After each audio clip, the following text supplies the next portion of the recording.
Well, President Trump said the war with Iran will end very soon. He also said that in 10 days of fighting, the U.S. military has achieved what it predicted would take a month.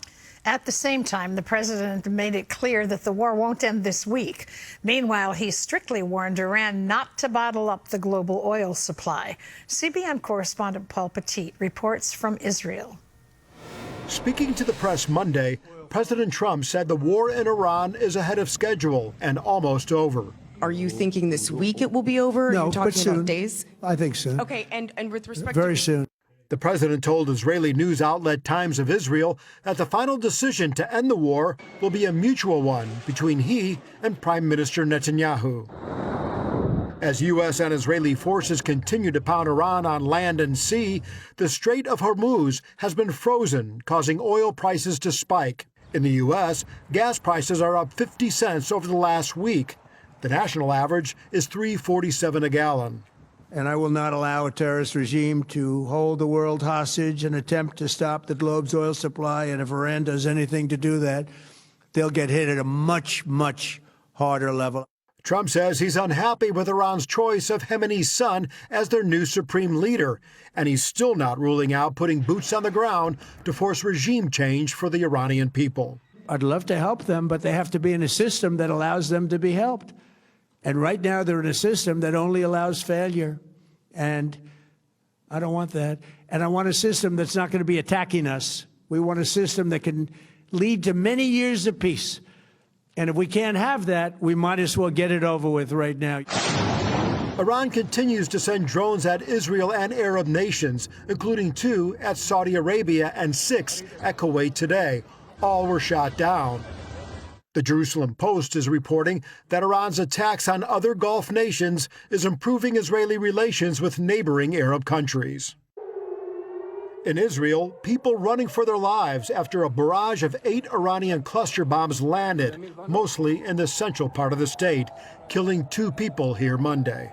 This is what a cluster bomb is designed to do. It literally rips through anything that it comes in contact with. What you're looking at are these holes in this metal sheeting here by this building, and it just blows it open. These are designed, these cluster bombs, to rip through metal, as you see, rip through vehicles, tanks in battle, and then obviously if you're a person, it could shred your body apart. And that's what happened here today. And to give you an idea just how dangerous it is right now in much of Israel, we had to scramble to shelter in the middle of a CBN live shot. We're using cluster bombs, and we're hearing, are those bombs going off right now? I don't know if you can hear the thud, but we're hearing something right. There's another one. Yeah. I don't know if you guys hear this. Yep. Yeah. We just took cover moments ago. You can see the people they're taking cover right here, the camera crews. But there's another one and another one. Here, get over here. Yeah, this is going on now. We got to take cover, guys. With Monday's fatality here, it brings the civilian death toll in Israel to 12. Paul Petit, CBN News, Central Israel. Well, Michael Oren, he's the former Israeli ambassador to the United States. He joins us now from Tel Aviv. Let's talk about this war. Is the president saying it's going to end soon? Is that the sort of prevailing view? It seems to me that there's a higher risk if we end it too early. Well, good to be with you, Gordon, as always, in the 700 Club. Well, it's confusing. I do a lot of Israeli media, and everyone's asking the same question you are here. The president, on one hand, says that the fighting's going to end soon, and on the other hand, he says it's not going to end soon. So which is it? I think Israel's major concern is that the operation continues until the goals are achieved. And the goals were 3. One was that Iran would not be able to rebuild its nuclear program. 2, that Iran would not be able to manufacture tens of thousands of these missiles, which you just heard from Paul Petit. These missiles take down not just an apartment house, they take down a neighborhood. And now you have these cluster munitions that take down several neighborhoods. And thirdly, that Iran stops supporting terror throughout the region, throughout the world. And these terrorist organizations are determined to destroy us. So these are very serious goals. We cannot replace the government of Iran. Only the people of Iran can do that. And I think the United States and Israel both understand that. And they understand it's no small thing for the people of Iran to go out to the street because the regime will kill thousands of them, as they did last January. So we have these three goals, and I think that certainly the president, I'm not going to speak for the president, he would be willing to end the war if there was an Iranian leadership that says, okay, we're willing to give up the nuclear and the ballistic and the terror. But the new leader of Iran, Mujtaba Khamenei, the son of the late Ali Khamenei, the supreme leader, seems to have no intention whatsoever of giving up anything.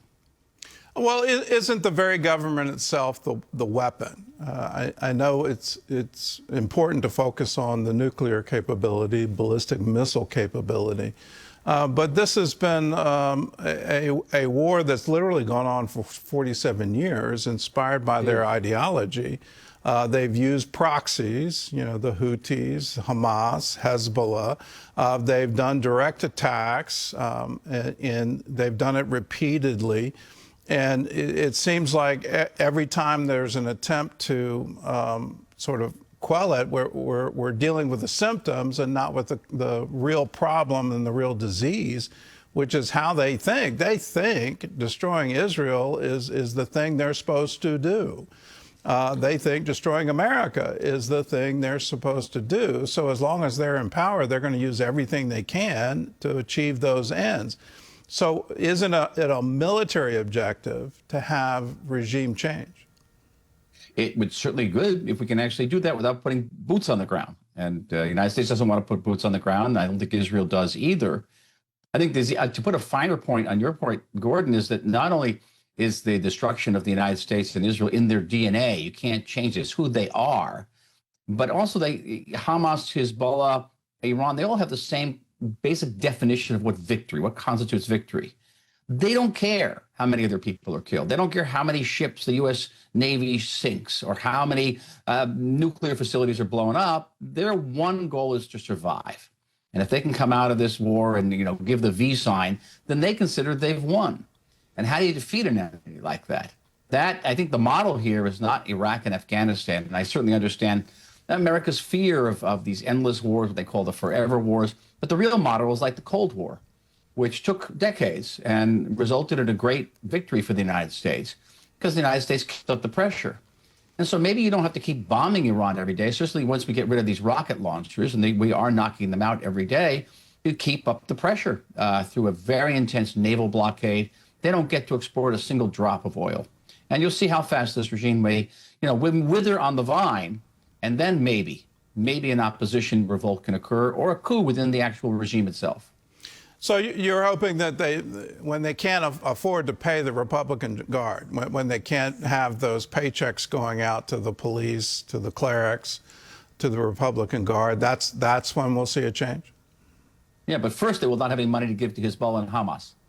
Because they, even during this last year, they transferred millions and millions of dollars to these terrorist organizations. At the time when their currency was worth nothing and they had no electricity and no water, that's how deeply embedded this in their DNA, in their existence, is this support for terror and the destruction of Israel and the United States.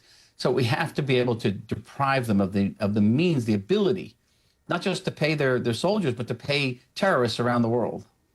Well, I'm afraid for the Iranian people. If this regime does not change, they've already said, just in the past few days, that if you leave your house, they're going to treat you like an Israeli soldier, that they will shoot you on sight.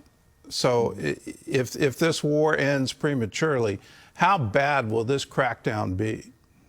Oh, it'll be terrible. It'll be terrible. And we have nothing but friendship and historic friendship, as you know, going back to Darius and Cyrus for the Persian people, the connection between our two peoples. We want to go back to what it was in 1979. But I know I can talk about this probably only on the 700 Club, Gordon, is that we are facing a true evil. And for the people who believe in the existence of evil in the world and the way evil works in the world, here's an example. And it's very dismaying to us, to me personally, to see these leaders in the world, mostly in the West, who say, we recognize the evil, but we're not going to do anything about it. All right, we're only going to be on the defensive. And to see that there are people in the world who still are ready to stand up and recognize evil and to fight evil and know that evil has to be fought and defeated is a source of great comfort for me. Well, I've been joking. There was a Cyrus decree, and now here we are 2,400 years later. There's a Trump Netanyahu decree going back into Persia to free the people. Let's talk about Lebanon. You know, the Hezbollah got weaponized and then started firing rockets again into northern Israel. Israel's forced to respond. And now the Lebanese government is saying Hezbollah has to leave, has to disarm. And to my absolute amazement, new leadership of Syria is joining in with that call. Is there hope that Hezbollah could be disarmed, that southern Lebanon would no longer be an armed camp aimed at Israel? Isn't this amazing? It shows that there actually is progress in the Middle East. Who would have thought that someday Syria would close its borders to Iranian arms supplies to Hezbollah, that the Iranian government, the Lebanese government would come out and criticize Hezbollah for firing at Israel? That's amazing. Now, the Lebanese government does not have the power yet to overcome Hezbollah. Hezbollah was and remains one of the most powerful non-governmental militaries in the entire world, not just in the Middle East. And Lebanon doesn't have that power, but together with us, together with the Syrians, together with backing of the United States, we can make the Hezbollah, the Hezbollah grape wither on the vine too, and simply dry them out and create a situation where they can't get money, they can't get arms, and slowly they will begin to wither. Let's look back to the Hamas invasion, October 7th. It's painful to look back, but at that time, here you had an army in southern Lebanon that rivaled some European powers. It was well armed, it was well funded, and clearly aimed at Israel. And then, Hamas, a horrible attack, and Iran with nuclear aspirations, ballistic missiles that they were capable of firing against Israel. All of these things happened. And now we're seeing the proxies, the Houthis have been quiet right now. We're not seeing anything. It seems like Iran has been severely weakened and Hezbollah is on the brink of extinction. Hamas is on the brink of distinction. So how did we get to this point? It seems like an incredible turnaround in a short space of time. Well, I think there's no gainsaying the military accomplishments of the Israel Defense Forces. I think they'll be studying at them at West Point for 50 to 100 years. No army in the world has ever encountered what the IDF encountered just in Gaza. Not only were you fighting between 30 and 40,000 terrorists embedded in a population of 2.2 million, but you were fighting a battle above ground and below ground with something in the order of 250 to 300 miles of tunnels beneath Gaza. No army in history has ever encountered anything like that. And that was only one front in this war. But having said that, Hamas remains in power in half of Gaza. It's strong. Hezbollah is still a formidable military force, as we're finding out. We're having shelling there today, all day, from Hezbollah. And Iran has not gone into that dark night just yet. It still can fire. You've heard from your reporter. I'm sitting here in southern Tel Aviv. We've been under fire for much of the morning. So it's not over. We're in the middle, still in this war. Maybe we're at the end of the beginning, but we're not at the end. For the regime change, back to that issue in Iran and the population, I'm hearing reports that the population has turned against Islam, that if this is what this religion means, we don't want any part of it. And so the numbers of believers, true believers in their version of Islam is now in the minority. The majority is either atheist or agnostic. There's a growing Christian population there. But in order to have that regime change, I think it's very hard to go against the Republican Guard, against the police force. They number close to 1 million. Yes. How will it, what will be the tactic in order to get that? Does the Republican Guard have to change their thinking? Does the police have to say, well, we're here to serve and protect, we're not here to kill our own citizens? What is needed in order to change it so that the majority of people in Iran can actually have their own government? I think there would have to be defections within the IRGC or within the Army. The IRGC was created originally in 1979 to basically be a watchdog over the Army. The regime never trusted its own army. And perhaps elements within the army, perhaps within the leadership itself, will break off and say, okay, enough of this. We've spent $500 billion on this nuclear program. It's all now cinders. We've spent billions and billions on these terrorist organizations around the world. They're all destroyed. We've paid, immense treasure in terms of sanctions. Enough of this. And we are proud Persians. We're proud Iranians. We have a nationalism. We have a national identity. That's fine. We don't have to be jihadists. We don't have to be pan-Islamicists. And that was the only way that's going to happen, because those people, the 93 million people of Iran can't come out to the street if you've got 1 million people with machine guns who are going to shoot them down. This is precisely what happened last January 8th.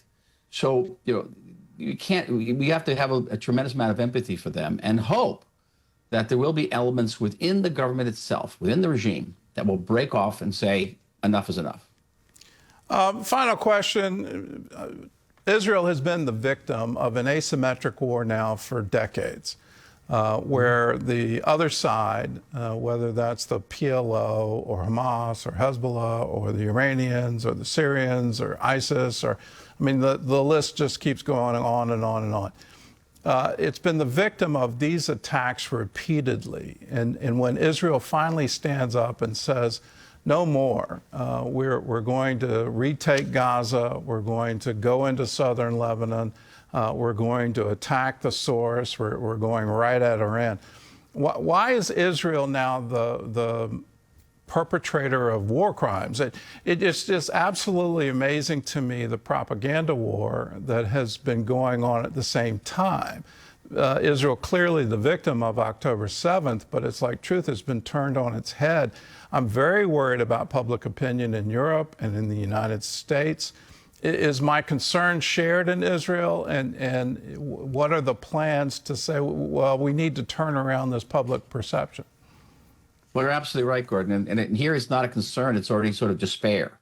I'll give you an example. I was on CNN 2 nights ago, and they had a 7-minute report from Lebanon that just showed the destruction that Israel was bringing to the Lebanese people, and did not mention one rocket of the hundreds of rockets that Hezbollah has fired at our people over that period. Not a single mention. So this is the kind of media we're up against, and it's basically propaganda, and it's happening in social media as well. And our enemies know it. Hamas hides behind a civilian population with the hope and the expectation that civilians will be killed, and stations like CNN, others will then use that against us and create international pressure on Israel to agree to a ceasefire, but beyond that, to delegitimize us, deny us the right to defend ourselves, and even our right to exist. So yes, this is a battle that takes place on many fields. It's in Lebanon, it's in Gaza, but it's also on your computer screen and on your television screens and in your cell phone. And in many ways, that's the decisive battle over hearts and minds, particularly young hearts and minds. And we have to invest much more heavily in this and be aware of this and understand that this is the great test. And we have to educate to the greatest degree we can, because behind so many of these accusations, Gordon, is the belief that the Jewish people are evil, that we wake up in the morning and we think nothing more than killing Palestinians or killing Lebanese or bombing an innocent Iran. And that is a prejudice that goes back not just in recent years, but goes back many centuries. It does. It goes back millennia, and it's just if you listen to the rabbis, it happens every single generation, and it's happening in our generation. We vowed never again after World War II, and here we are, and it's here again. So just be encouraged. We stand with you no matter what, and we're with you in this battle. So thank you for standing strong and continue to be a light to the nations. We need you now more than ever.